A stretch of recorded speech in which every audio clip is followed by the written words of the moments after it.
But we want to welcome you home, and I know that tonight, where we talk this week, this is going to be a big topic. So buckle up, church. We are in for a ride, and we're going to explore what happened. But just share with us, where did you go? What happened? What were you doing? Let's just go from there.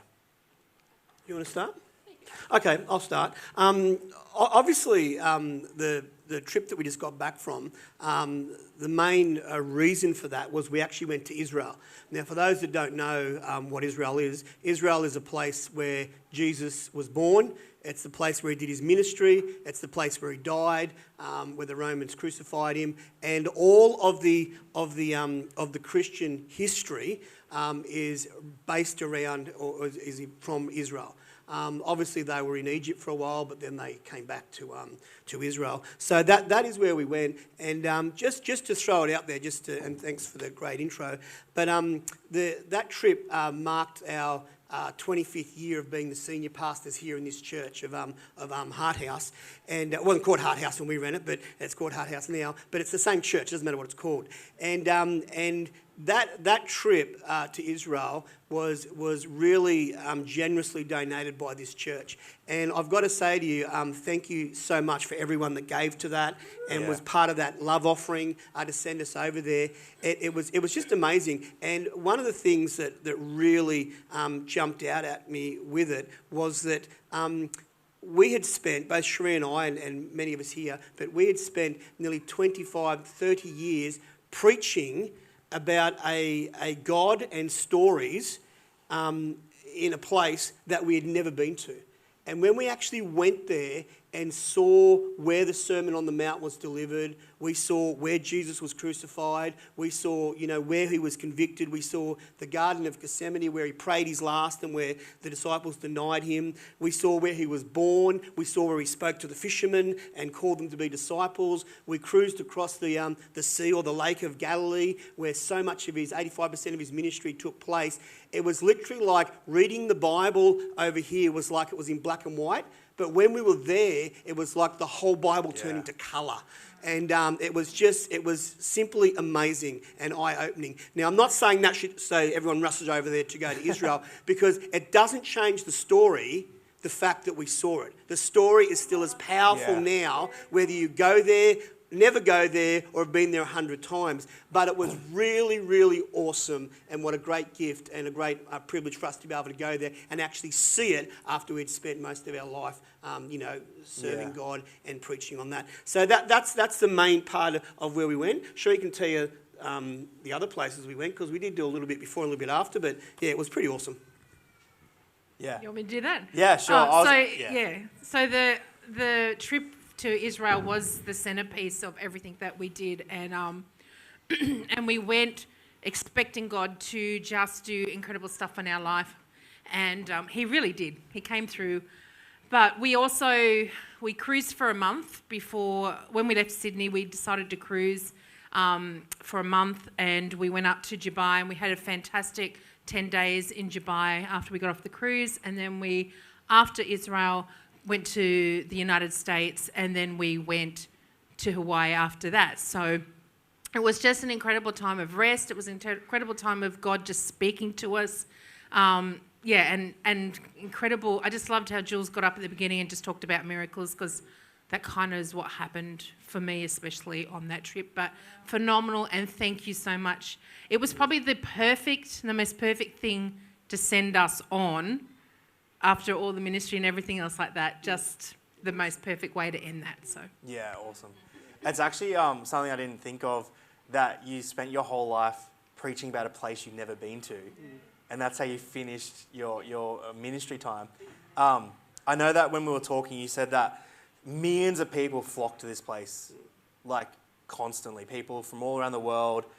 I was inspired by that, because I thought about, after this season we've been in, and the church world and, the Western world, because you were talking about propaganda from Dubai and all that sort of stuff, it was like, I generally talk to people and they think, like, these are people that don't go to church. They're like, man, I don't know if that God stuff's real anymore. That's more of an outdated thing, surely God's not real in 2023. And even church people sometimes go, man, we don't have miracles anymore. We don't see things anymore. We don't hear things anymore.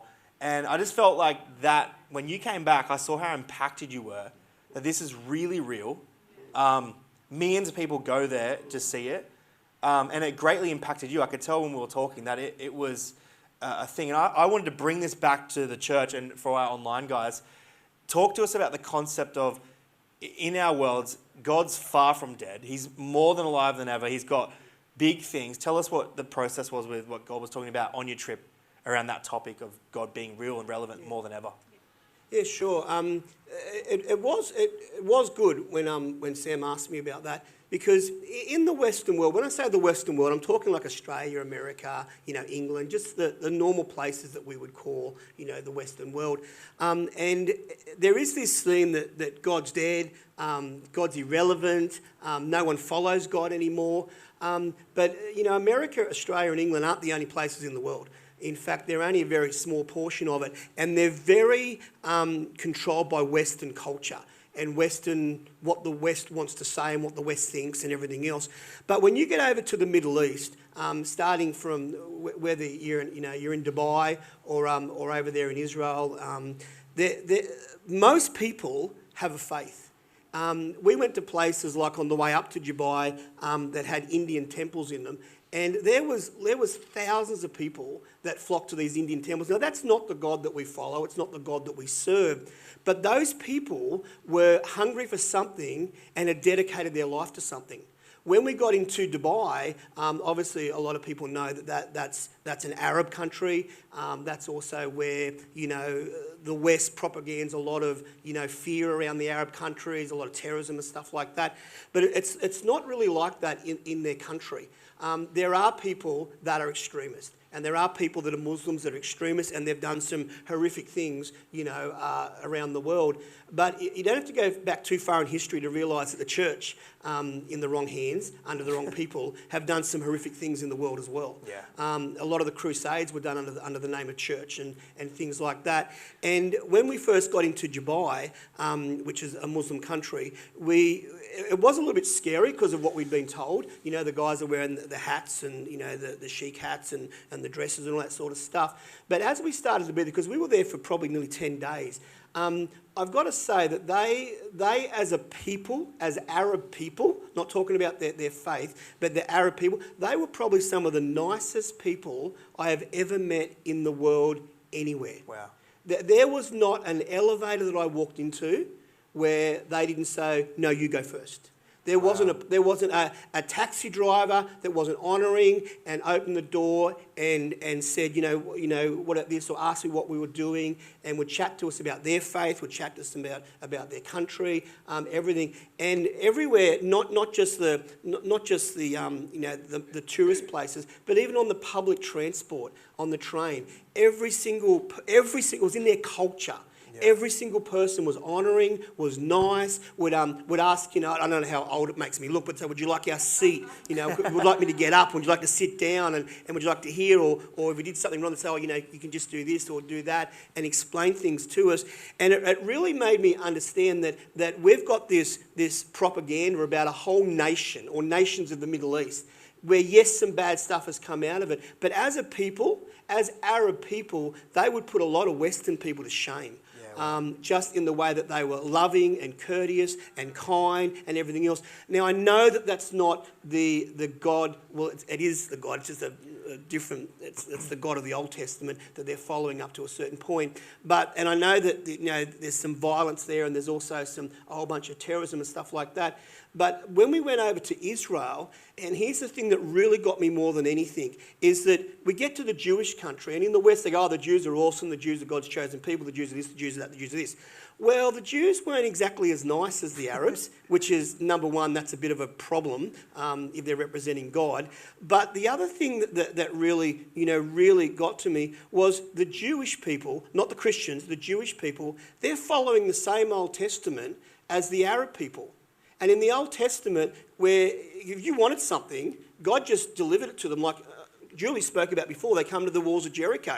Hey, we want this city. Let's march around it, call out to our God, and our God will kill everybody inside. So you've got to pause to think about that for a moment, And then these guys say, we want this country. Well, let's just blow it up and we'll go and take it by force. These guys, the biggest problem is these guys are stuck in the Old Testament. They're stuck under the law. They're stuck under a system that even God changed when he sent Jesus. And it's easy to point the finger at Muslims and Arabs, but, be the Jews, be God's favourite people. And the truth is, we've got to anchor ourselves to Jesus and what Jesus did in the New Testament. We've got to anchor ourselves to the fact that he died for us and said there's no longer going to be an eye for an eye or a tooth for a tooth, but now I'm asking you to love your enemies. Yeah. And a whole bunch of things changed when Jesus hit the planet. And as we went around, both Israel and Jerusalem and saw these changes and how that has developed into a melting pot into one place, mainly in Jerusalem, it was really eye-opening to see that it's easy to be critical of things you don't understand instead of being very open to hearing what other people's story and hearing how other people have processed how they've been brought up, how they've been taught, how their culture is. And it's easy to just palm them off and not take any, like just think they're wrong. Instead of saying, hang on a minute, be solid in what you believe. Be solid in your faith. Be solid in the fact that you're following Jesus and what you believe he's done for you, which I believe as well. Yeah. But still be open enough to them in hearing their story and seeing that they're not all just wiped out because, something went wrong with some terrorism somewhere down the track. That they're genuine people, and God loves all of these people. Because you know what it goes from? It goes from nation against nation, where the West says, all Muslims are bad and we've got to get rid of them. And then all of a sudden the church is then saying, well, now we need to kick people out with the wrong sexual preference. And now we need to kick people out that don't do this. And now we need to kick people out that are still, drinking too much alcohol. Or now we need to get rid of people that are on drugs, even though they may be struggling and desperately want to get off them. Instead of us being the answer to these people, we come across as the big stick to these people and telling them why they're not worthy, why they can't come to church, why they can't serve our God, or why a whole nation or a whole country is wrong, simply because we project our beliefs onto them without loving them where they're at and taking the time to hear their story before you just wipe out a whole nation because of what an element has done. Yeah. And that really spoke to me a lot. Yeah. I really interesting church, because I spoke to Dad about this and same passion. It was... And I know this is a joke, so he said to me, in Dubai, they were so nice, and they had me thinking about joining that religion. Like the way they acted and the way they did that, and then God's chosen people over there, how they were. The concept of God not being dead, really, it's how we treat and how we're representing God, isn't it? It's how we live our lives, because you have a totally opposite belief system that is showing you compassion, kindness, and love, and you go, I like being around these people.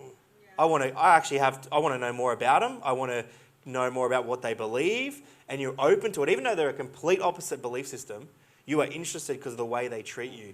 And I think the whole concept of people saying, maybe God's not relevant. Have we as a church become irrelevant to our world? So have we lost touch?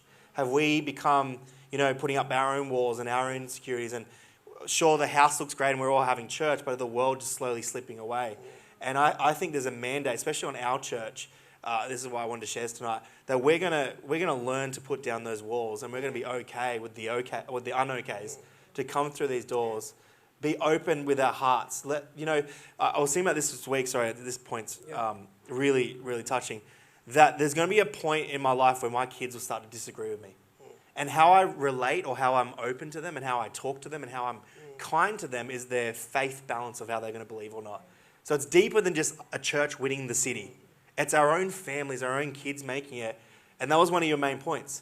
A country that I don't agree with made me go, hang on, this is loving. I'm open to hearing what you have to say. And then God's chosen people, you're like, oh my gosh, we're bottom class citizens here. We're not even allowed to stand here. But I love that concept because, in the Western world, we can do that. We can be, sometimes we can think we're better than others, but we're not. Yeah. We're just here to love and find that out. Mum, what was one of those eye-opening points for you? I know you visited some pretty crazy places while you travelled. What is something where God spoke to you along those lines? All right. Yeah. I'm not going to cry because it was very emotional for me. I am going to cry. As soon as I say that, I That's cry. The oldest trick. It's the you most can't stupidest say that. thing. Stop saying that. I had an incredible encounter with God in Jerusalem, and God never ever speaks to you like you think he's going to speak to you. And if I rewind back to September, when Mark and I transitioned out of the church as the senior pastors and handed the baton on to these incredible guys that we know are going to champion and run so much further than we could ever have done. I was a little bit lost because for 25 years, my whole identity was a senior pastor of a church. So for 25 years, that was kids came along to everything. That was leadership meetings and visionary and finance building, everything. Everything you can imagine was our whole life, our whole identity. I was always senior pastor. I went from youth leader at 21 to senior pastor at 28 to retired at 54 and going, okay, well, that's interesting because now what do I do? And I really actually kind of hit bottom a bit in October. And I said, I could just feel like this wave of depression was going to come over me and swallow me whole. And in November, I said to Mark, I'm going to go to the Gold Coast and I'm just going to have a week by myself just to press in, speak to God, get out of this atmosphere that I'm creating at home and just speak to God and just say, God, I just need direction. I just need to know, because everybody's going, what are you doing next? What are you doing next? I don't know. Yeah. So I did, and I left on the Wednesday, and I was coming home the following Wednesday, and then Mark couldn't live without me, so he came up Sunday night with the kids, and which was great. But God really, and so I started to turn a corner, and the reason I'm sharing this is because when the day that we left the 1st of March from Australia, and I'd gone into Coorong and I'd grabbed a travel Bible because I like paper, and I grabbed my highlighters and I grabbed some pens, and I went intentionally saying, God, you've already started to speak into my life. Yeah. This trip, even though we're going to Israel, and Israel was nothing like I thought it was going to be. Actually, the first 24 hours was there, I hated it. I'm thinking, what is this place? But God just was incredible. But I went intentionally, and I thought, you know what? Just like that trip to the Gold Coast, I had to go and push into God. I'm so sick of just going, well, God, you just magically sprinkle fairy dust on me and it'll all be wonderful. And it was intentional. And so every day we're on this cruise. We're cruising, honestly, on the most stunning oceans to the most stunning Asian countries. And every day I committed, I'm going to seek God. And we had a little balcony in our room. And I went out there. That was my praying place. And for any of you that have watched Sam and Kirsty's story, obviously the issues that they had and the testimony they had with their baby, that all happened 4 days after we got on a ship. So it was not a good time for anybody. And so I used that balcony that my mum had said, do not get on a cruise ship without a balcony. And that became my prayer place. And I just stood out there and I declared stuff and I asked God to speak to me. And it happened every day. I just constantly, and sometimes you do feel like the heavens can be brass.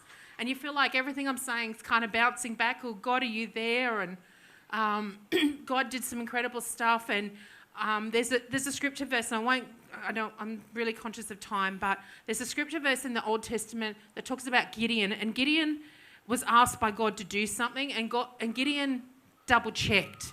And I think this is okay to do sometimes. Yeah, wow. And Gideon in the Bible, go home and read about it. It's a pretty cool story. He puts a fleece out of his door and he says, God, if it's you, it'll be wet in the morning. And then he does it again. He double checks. Yeah. God, if this is you, it'll be dry in the morning. And I did that. I did a fleece, and I did a couple actually, and had the most miraculous answers. And one day I will share that in a different context, but got to Israel and I had said to Mark, the second day we were there, we were in Galilee where Jesus had done all the miracles. We're staying in a motel that looked over the Sea of Galilee. It's very surreal. You're sitting there going, this is not real life. This is crazy. And I said to Mark, I think my next chapter, and I'll share it, my next chapter I really feel is to be at home for my family and for my grandchildren And the reason that makes me very emotional is because my mum and dad did that for me. And I just know how hard it was raising kids in ministry and the expectations and everything else that goes with that. So I just said to Mark, I spoke it out. I said, that's just what I believe.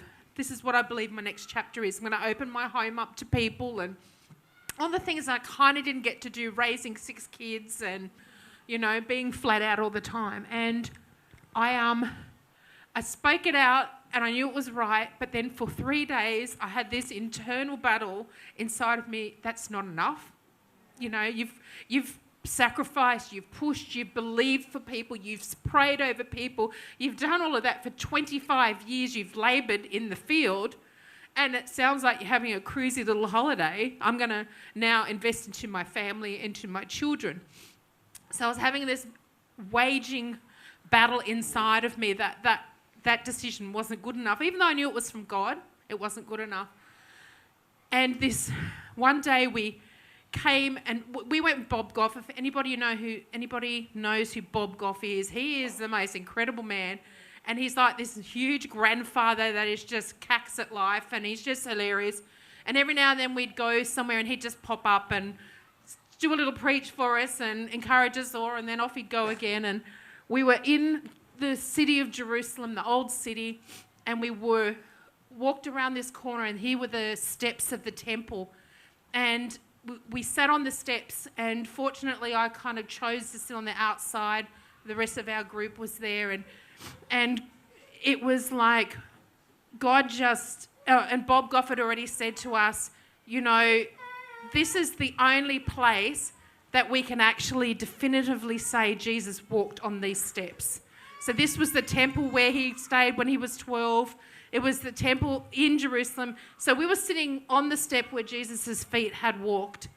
And it was just mind-blowing. And then Bob Goff stood there and he said, I need to make an announcement.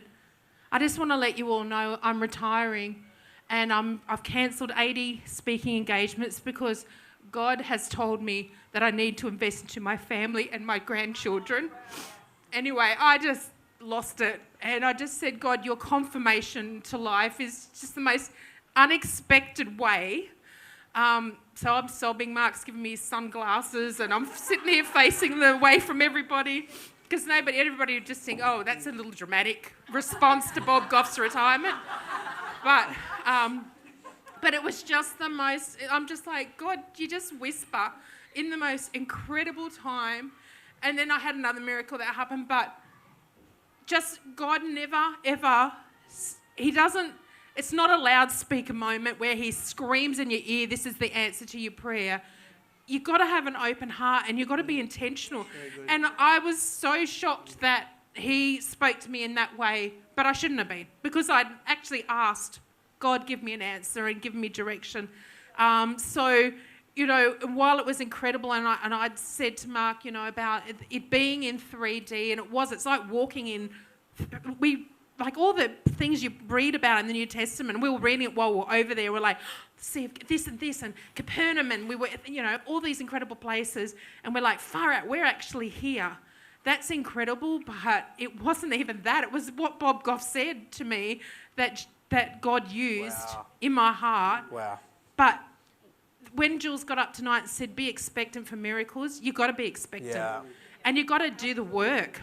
It's not about God miraculously doing this and everything's so rosy, because we all know life's real. But when you actually go with intention, and I use this as an absolute opportunity, and that's why I thank you, church, for being behind that, and those that gave to send us there, because it's one of those places where you go, my life went to this, and this is now another place where my next chapter starts. And for me, that's what this trip was. And we had a fabulous time all around that. And God showed us incredible things, even at Ramadan through Dubai. Like, it was just, God speaks to you all the time. Yeah. But it was just such an incredible moment, and miracles actually do happen. And I am the walking testimony of 5 miracles that happened to me while I was away. And I truly believe only happened because I went with intention and I pushed into God. So, yeah. There's a lot to unpack in that. So much. I know we're only What it- sharing like 2% of the trip. And I don't know how to word this, but Kirsty and I really feel caught, and especially in this topic of God's not dead, and you guys have had this amazing revelation. I know that you already started this journey 10 years ago, but this was like it's like we're getting ready to retire, and all of a sudden God's just giving you this new wings to soar into what He's doing. I don't know how to say this, but mark my words, Kirsty and I are going to dedicate our lives to making sure we don't just come to the altar and pretend it's all together. We're going to spend every moment of our lives making sure that the families of this church and our kids and our kids' friends and people that belong to this church, that we're not just going to run around and go, look how good everything looks with God. We're going to get real with it. And you had real moments. I love how you said that, people think that I might be not doing enough because I'm just working on my grandchildren. I think our first ministry has to be our family. And I think done are the days where, we think God's dead because our families aren't finding Christ. Or we think He's dead because, people don't go to church anymore because the city's rejected it. But God's more alive than ever. I think He's just changed the spotlight. And it's not about the ministries that we look good on paper. It's what's happening in the deep, intimate moments where we double check. We're checking in if our kids are going to make it, our husband's okay, our wives are okay. And Kirsty and I don't know if you felt that from Mum and Dad tonight, but they had this moment where the real ministry is the lives that we're connected to and where we're raising. And it's not about big stages and thousands of people. It's about the intimate, deep moments where we reach people for Christ. Yeah. And I don't know about you, church, but I want to encourage you tonight that you're part of that. Yeah. You're part of a new direction, a new Christ-following channel that Kirsten and I are going to push as the lead pastors, that we are going to reach our worlds in the still, small moments.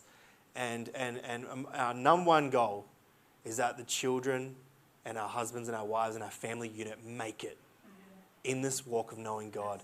Because if we're going to get real with it, it's not about how good our Sundays look. It's who's standing there with us in eternity. Absolutely. That's the facts of it. I felt that when you got off the plane. You guys were like, we've done ministry our whole lives. And then you were like, man, little Dallas needs to make it to eternity, and my gun range needs to make eternity. And you're like, the people I have coffee with need to make it to eternity. It's far bigger than playing church. Absolutely. And I just appreciate the rawness of what God spoke to you at the end of what people would consider the end of your journey. Yeah. I think it's just beginning. It's just beginning, and it's going to help our church go in that right direction. Is there any final thoughts or revelations or anything you want to share with us as we get ready to close this up? Yeah, sure. There really is just so much to talk about, so I'm just trying to, like Sheree, just bring it into just one point. And I guess I'll just stick with Dubai and the Muslims as my final thought, because we were over there in the month of Ramadan. Now, Ramadan is a month that they take off every year, and they fast from sunrise to sunset. They have nothing. They don't eat, they don't drink, they don't even drink water, okay?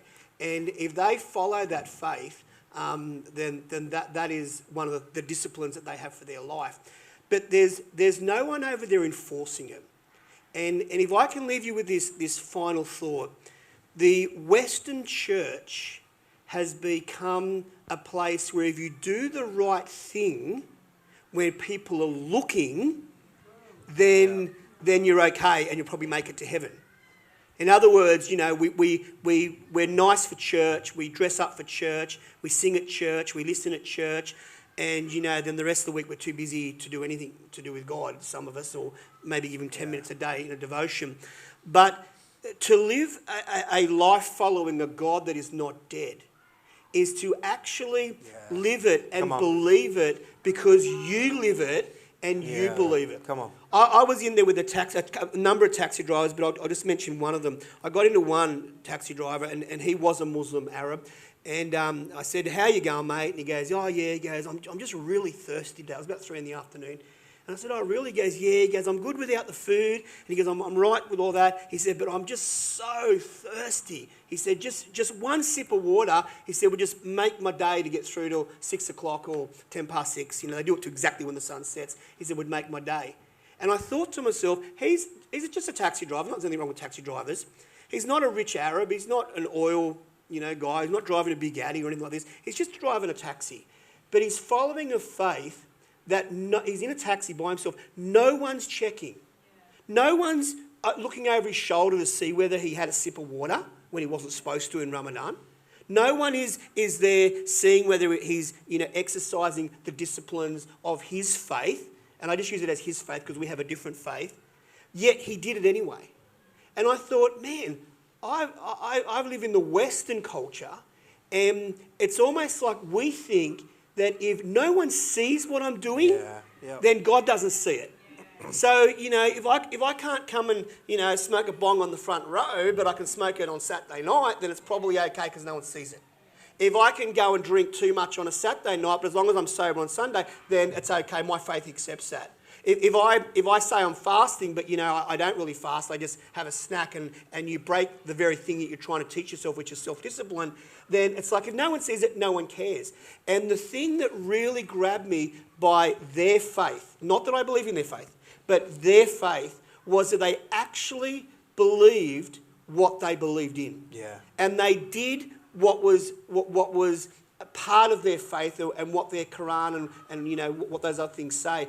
And I thought, imagine a Christian church in the West that did what it did because it believed in a real God, not because the pastor, the church, the next door neighbour, your husband, your wife, or some other church down the road was checking up on you.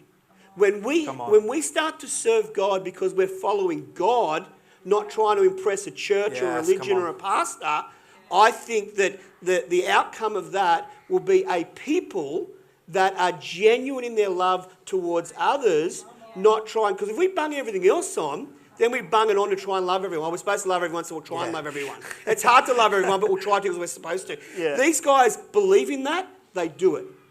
They fast, they do it. They pray, like I think it's 6 times a day to the minute. They bow down wherever they are and they pray on their mat facing Mecca every time. We're flat out to get people to pray 5 minutes a day. So my final thought is this, just from that one topic. If we're going to follow God, then let's follow it because we want to, not because someone else is inspecting it. Come on. Let's serve him because we want to, not because someone else is checking or we might get points for it. Let's put the self-disciplines in our life so when we're tempted, if we've said no to food or water, if you were fasting to develop that self-discipline, then you can say no to pornography and drugs and too much alcohol and illicit sex and what you're watching and everything else. See, self-discipline is just one of their things, but they didn't just practice it, they did it. Yeah.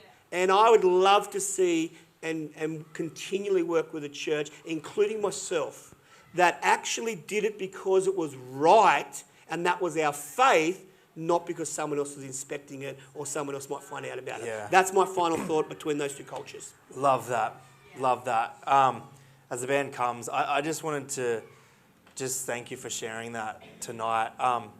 I heard a story about a Jewish rabbi high up in the church, and they were like, hey, why don't you believe in Jesus? Why is Jesus not in your belief system? And he said, well, if Jesus was really that influential and he really was real, then the people that claim to follow him would act in a similar manner. And what we describe as a false religion is those that claim one thing and act another way. And I don't think God's dead. No. I think he's more alive than ever. But maybe the people that represent him have laid down and that part's become dead. We're not checking in on ourselves. We're not being authentic and real and vulnerable. We're agitated. We're upset with the world. We're upset with our gay neighbour. We've got all these issues, and I think that's what is portraying that God's not doing things anymore. Yeah. But as far as I see it, if God's people are alive, then God's alive, and we need to be God's people. We need to speak into people's lives. We need to, love where no one's loving, honour when no one's honouring, be faithful to God when no one's watching. Yeah. And I think that our church, and I said this before, Kirsten and I'm going to make that our mandate. That we're a church that influences people by how we live and not by what we say. Yeah. Can I just say one sure more thing? During 25 years of ministry, Mark and I have done things very differently from even the way that some of our movement stuff, and just we've always done church a little bit differently, and we've received a lot of flack from that. The whole judgment thing of people's lives, we ditched that in the church a long time ago. God's been so good to us with Catalyst Conference and everything else that he just revealed. And I know that, our 6 kids love Jesus because we created a platform for them to make the choices that they make and still love them unconditionally. And it's interesting because, we've received so much flack from other religious people, everything you can imagine. And even going over there, God gave us the opportunity. While we were in Israel, we were in a bus, and we were on that bus 13, everywhere we went. So we got to know, they're all Americans except for us. We got to know that bus group really, really well, and a couple of couples we got to know we became very close with. God used our story and the things that he'd shown us through ministry to speak to them, and they had never understood the concept of what that grace really looks like. Yeah. So even in the most, you think, it's been such a hard slog sometimes and people still don't get it. He then plonks us in a bus in the middle of Israel, and we're able to speak to people that said, I've never heard, these are church-going people, never heard that grace or that thing for my life. Or so God in his, there's just so many little things, but that I'm just so thankful that he's brought us on that journey together, and that it just, even in the midst of Israel, can still use our story in the most obscure way to touch people's lives that live on the other side of the world. And it was funny because Mark and I were the rebels, and we sat on the back seat by ourselves, and by the day 3, all these people had come down to the back to sit with us, and we constantly got asked, how did you do ministry? How do you do this? How would you answer this question? All the time. So God was just incredible in that too. Yeah. So, he just uses you in the most unlikely places. Have your ears open and your eyes open to hear him when he prompts you to speak to people. Yeah, so good. Well, I know I'm your son, but I do want to honour you guys, and just speaking with you tonight, just as we get ready to wrap this up, one thing I've just realised talking to you, 10 years ago, you stopped worrying about what the church should look like, and you started focusing on what eternity should feel like. You started worrying about what the pearly gates look like, what the line at the pearly gates will look like, rather than what the church should look like. And we appreciate you putting your heart on the line, putting your lives on the line to give us one of the most amazing foundations. This church has a mandate. This church has a calling. The people in this church are part of that story. They've got callings, they've got mandates. And as we all come together, mark my words, Hard House, as we come together and we start to really dive deep into what this really means, that God's not dead. His church is more alive than ever. We just got to awaken it within us. That we will see things in the next 10 years. Mark my words. We're going to see things in the next 10 years that we couldn't even imagine were possible because of what God's doing in your hearts as the pastor's coming out, and what God's doing with me and Kirsty's hearts that we're coming in. We're not worried about what church looks like. We're worried about what heaven's gates will feel like. And that's our main focus. We appreciate you being authentic. We appreciate you being real. Let's stand on our feet and honour Mark and Sheree tonight as they share the story with us. Good on you.